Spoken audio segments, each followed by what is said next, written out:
Hello, football enthusiasts. Welcome to Blaqsport. So we are here to give you all the intrigues and happenings around Ivory Coast.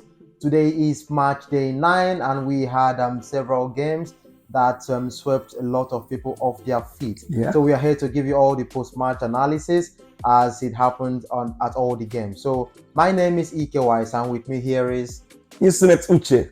all right. Thank you so much, Insonet Uche. So what do you have for us today? Wow, man, I would say is quite different from what I actually expected.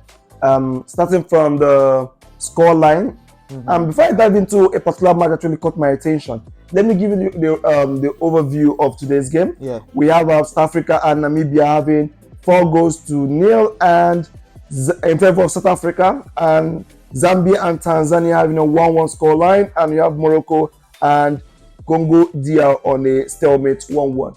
So it's as if most of the games today it ended on a draw, and South Africa said no, it's going to be different today. We need to bring the fun. Because it wasn't fun. It was all fun. I was like, whoa, who's cooking on crowd today? Yeah. So I like what just happened. The turnout and the goal, especially for the South Africa and Namibia's match, I really enjoyed it. Okay, now before I go into this game in proper, so let's talk first about this Zambia and Tanzania. You lost by 3-0. Yes, we can say it's because of the red card in the first half, but they only won't go up. Today, what now the same thing happened. The same thing, but you could not repeat what the Morocco did to you. You could not repeat it. So that shows. You see, so you can't even blame. Say, yeah, maybe the luck was on your side. It was on your side. No. This is not about luck. It's about the team. And once the team is not good, it's not good. Definitely, they can't play more than they know. Okay, so that's it. So let's just have a look into although there was a very long controversial. Yeah, the red card itself. Yes, but to me it's a red card because that second he went for an elbow. Okay, just look at it now. If you look at this is an elbow. You're going straight up. You saw him. Yeah, and you're going. So look, I mean, it's a short word. He's a team captain, and that was really low. That was. He's actually bigger than what he did. No, he shouldn't have done that. Shouldn't have done that. Him doing this, I was thinking it will actually demoralize the players. Yeah, exactly. But still, they're able to come back. They're able to come back and get a draw from the game. So this was really bad. It was actually terrible. He didn't need to attack. Yeah, yes, no. I know you want to mount more pressure for your boys to know, but absolutely. So it's not needed. It's unnecessary. It's very unnecessary. So he deserved the red card anyway. So he has to start the next game. Okay, so that was for Zambia and Tanzania, in which Kabwe was the one who got the red card, and then we had the Morocco and Congo. They ended on a 1-1 draw. That a lot of teams I thought that they should come out strong, and the one ended up struggling in the tournament. Yeah, you're right. 100%. And yes, we have our game today. We're going to talk about the next game, which is Nigeria involved in it, and some other games which we have tomorrow. This will also show you that almost all the favorites we thought are really struggling. Yeah, they're really struggling. I mean, look at like the last game for today, which was South Africa. And I mean Namibia. I wrote South Africa off after the first game. Yes, we did. I said no, South Africa is out of this. I wrote them off, but I don't know. Maybe they have a thing against the Namibians. Maybe they have a beef that's happening. Yes, because I know the South Africans are really fond of trashing the Namibians. Yeah, they had a record of that was in 2018. That's the Kosafa, one of their Southern FA, the competition. So a very strong competition. The end of that was the game ended on a 4-1.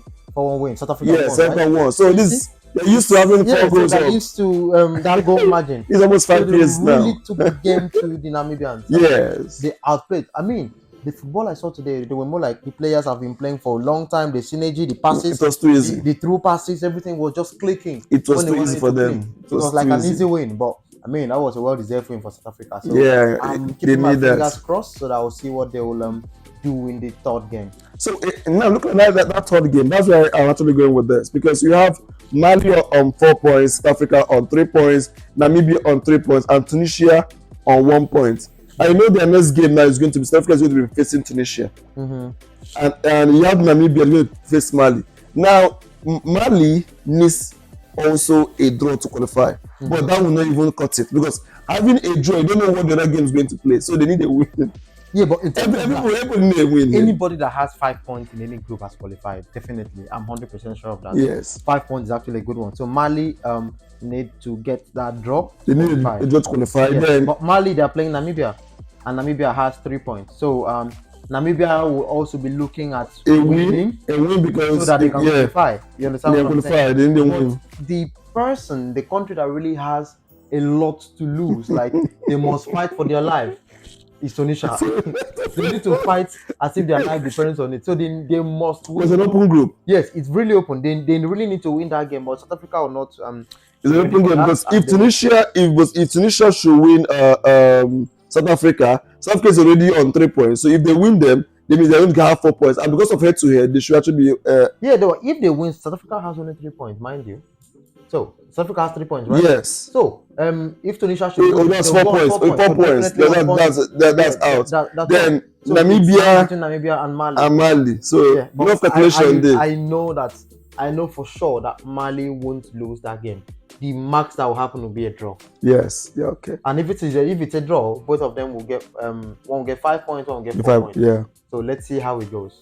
Okay. So this for now. Let's talk about tomorrow's game. We have about Nigeria and Guinea-Bissau and Ivory Coast and Equatorial Guinea. So in this game now, it looks as if that the group is also open. Group A is also open as we're talking about the same way with the South Africa Bafana group. So if Nigeria will also need a draw to qualify in this group. Yes, from the look of things, if Nigeria can get a draw, I told you earlier, once you get 5 points, your qualification is as sure as anything. So the only thing that's at stake here is just the ego. Like I'm a big country on top of the group. Yeah, you understand. So as it stands, Nigeria needs minimum of a draw to qualify. That will be 5 points. Yeah. And also the ball is now between Ivory Coast, which they are the host country, and Equatorial Guinea. And we all know that the blood of that boy is still very hot. It's just sort of a hat trick. Yeah. Days ago. So he's really very hot. But from what I can perceive, if the Ivorian coach gets his tactics and his team right, he's got the players. Yeah. He just needs to bench Sergio Aurier and start with the same lineup that he started with. I don't know why he started Sergio Aurier against Nigeria. I don't know what that meant. He needs to start a couple of experienced players. I for one feel that Nicolas Pepe hasn't got game time to make changes in the game. I feel he needs to start as well. So if he can get some of those prolific players to start, I don't know.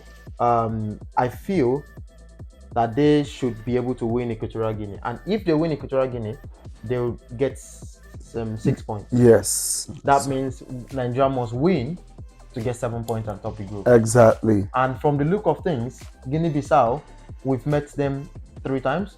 Nigeria won 2.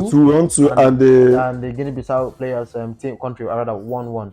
But now their coach is saying that they've won Nigeria before. Because it's a thing. I said it before. Yeah, you have lost before, so you can actually lose. So it's just last year. It's a fresh one. Yeah, and we were in the same group in the last AFCON where we trashed them 2-0. Yes. So I trust Nigeria to do better because it's actually a competitive game. It's not the qualifiers where players just strolling lackadaisically from their club side down to the country with one private jet or the other to just anything that comes. If we get a win, we get it. If we sometimes some of our players we attack the games then as if when pardon me, let me just give someone a straight bullet, like Manchester United, where they use their big name, past glory to try and win games. You understand? So some teams will be like, oh, it's Manchester United, they're scared already. So that's what some players used to do for Nigeria. You understand? So but now they know they're in for business. Yeah. He said it himself like a couple of days ago when he was interviewed. Yeah. He said that they were able to prove to Nigerians that they are here for business and they now understand the business that they're in for, that they're playing with their life. Exactly. Yeah, so I feel that Nigeria should be able to beat Guinea-Bissau minimum of 2 goals. So now on my side, you can see that Kelechi Iheanacho said that he's actually fit to actually start the game. He's actually now fit. All right, so okay, give me your formation and your starting lineup. So I think looking at that Nigerians game, I'm looking at having Osimhen resting. resting, and let's play Onachu ahead, and also let him actually rest entirely out of the not even the lineup. Let's bring Ihan Acho in this game. So bring Ihan Acho in, then you still have start Chukwueze again from the left hand side. Then this time around, I'm looking at. I know Simon didn't have any in game last time. He didn't actually play, but let's say start Lookman. Still repeat the same formation. Yusuf seems to be back. Okay, so if Yusuf is back, then that means let's just replace him with Iwobi. Then you have Onyeka. Then look at the other side. The same way you have to put Ola. The same formation you used last time, because it seems to be actually working effectively. Then you come down the back line. You notice that you have a Bassi. Bassi, you still have to go to start because you are starting with two defenders. You still put Bassi on the other side. Then put Ekong center. Then you have Ajayi. You put him. Then you still have Saudu. You still play him around in the front. So the only place where I'm saying we just need to have in that game is having Oshime completely to rest. Then put it on Ochu. Then you have Kelechi Iheanacho in the bench for substitute, and also have Simon also a substitute. Okay. Then also remember Yusuf's going to bench Iwobi in the game. But second half, I know Iwobi should actually come in. Okay, right. But so from my own let me see what you want to actually look like. All right. So from my own angle, I just have the belief that you should not change the winning lineup because the line already has a mentality. The defenders know. Ekong would know where Bassi is going to be at one point or the other. Bassi would know where Iwobi is going to be. The same thing with where Onyeka is going to be. Yeah. But from my own look of things, I might want to make some changes. I'll take Zaidu off and bring Bruno Yemachi. Bruno should start there because Zaidu was a bit rusty. I mean, he has played 2 games and was still rusty for me. No perfect crossing. Backs were not in for me. The only advantage he had in the last game was because Bassi was really giving him that cover up he needed. You understand? So we still maintain the back 3: Bassi, Ekong, and Semi Ajayi. Then Bruno and Ola Aina. So basically, it's 3-4-3 formation. So you're only playing 3-4-3-4-3. I'm not playing 3. So in terms of that, so we have the 3 defenders. Yes. As I've listed out. So in terms of the midfield, I would like to have 4 in the midfield. So basically, Ola Aina and Bruno Yemachida in the midfield line. That's why 3-4-3. Okay. You understand? So so in terms of the midfield side of things, I would love to see Onyeka out and Onyedika come in. Okay. You understand? I would like to see Onyedika come in and pair up with Iwobi. Then I would like to start Chukwueze where he started, but I just hope that he drops the ball when he needs to drop the ball. You understand? So I would like to start Chukwueze on that flank, then Lookman where he's starting, then Osimhen where he's starting. We don't need to be complacent. We can take off Osimhen after we've secured our first half win. In fact, I really want Musa to play because he has not played. That's another danger guy that should be running from the left flank. Musa has not played any game. So second half, we'll take off Lookman, bring in Musa, we take off Chukwueze, and bring Kelechi Iheanacho just left-footed as well. Yes. Yeah, you understand? So in terms of midfield, Iwobi can now come off later.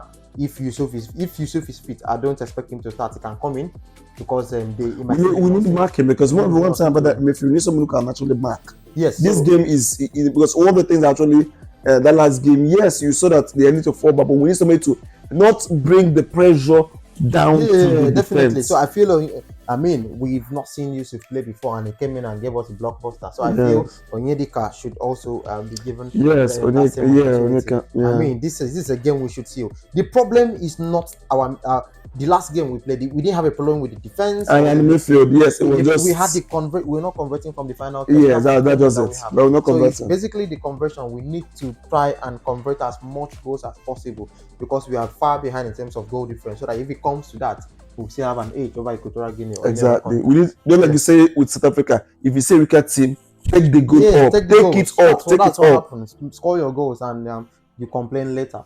Definitely. Okay, so that's a wrap for us for match day 9. Who knows? The numbers are counting. So tomorrow we'll get to watch all this we talked about, and hopefully it will actually swing in our favor or in his own favor as well. We'll find out tomorrow. All right. So I'm your host, like always, Insonet Uche, and still here with me is Sir EKY Sam. Thank you so much for having me. All right. You take care. Bye. Bye.